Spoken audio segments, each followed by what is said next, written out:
I'm David Fyfe, Chief Economist with Argus Media, and welcome to another episode of From the Economist Chair.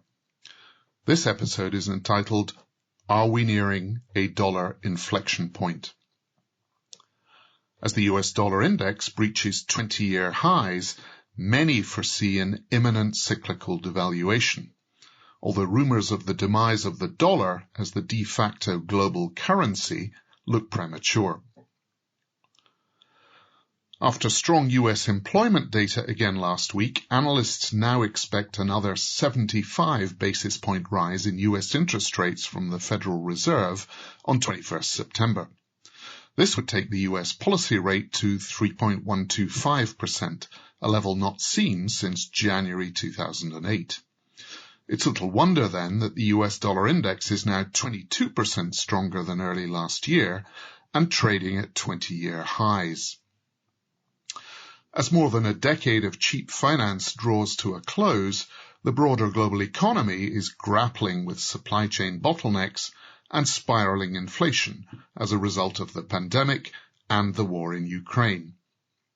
Set against a European economy crippled by soaring energy costs, and with China now recovering only lethargically from spring lockdowns, summer heat wave, and an ongoing real estate crisis, the US has for some time been investors' best bet for parking their money.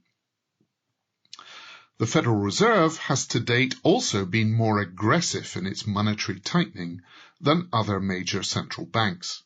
China is cutting interest rates in an effort to salvage at best 3% annual GDP growth versus an erstwhile 2022 target of 5.5%.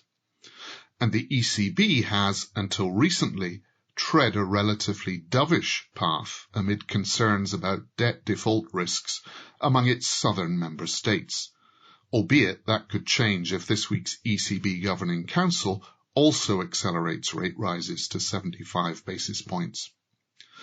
The erstwhile attraction of the US dollar has been augmented by a surge in US Treasury yields over the last 12 months, notably for shorter maturity bonds. Add in a prevailing search for safe havens during the turmoil caused by the war in Ukraine, and it's little surprise that the greenback has outperformed many other currencies. The Federal Reserve is all too aware, however, that continued dollar appreciation carries risks for both the domestic and global economies. While a strong dollar may cushion US businesses and consumers from the worst of global inflation via imports, it makes US exports and dollar-denominated commodities relatively more expensive.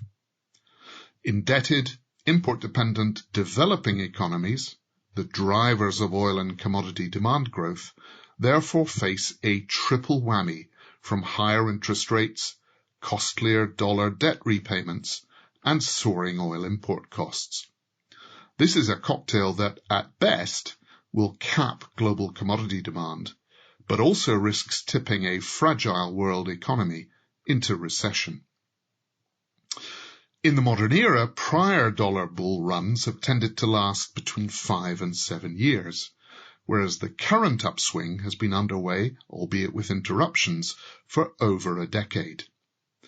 Many pose the dual question of whether an abrupt reversal in US dollar value isn't now overdue, and whether, more fundamentally, the very strength of the dollar risks undermining its role as the default global currency.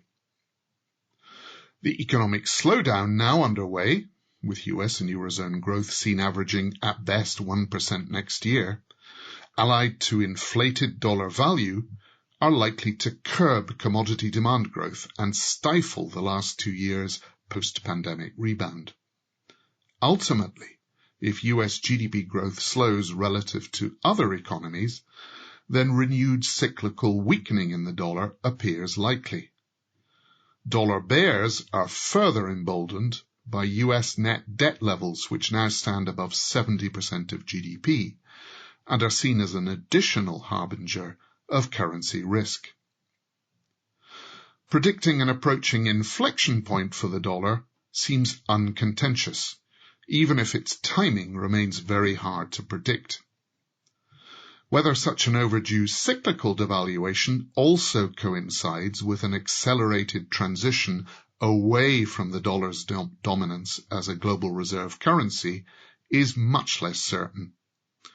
The dollar's global rivals tend to lack the depth, flexibility, and open access that characterizes US financial markets. Meanwhile, political barriers to fiscal integration in Europe, exchange controls and closed capital accounts in China, and the volatility and immaturity of digital currencies all suggest that dollar dominance could be with us for quite a while longer. Thanks for listening to this episode of From the Economist Chair, and keep an eye on argusmedia.com for all the best in commodity market pricing, market intelligence, and analysis. Bye for now.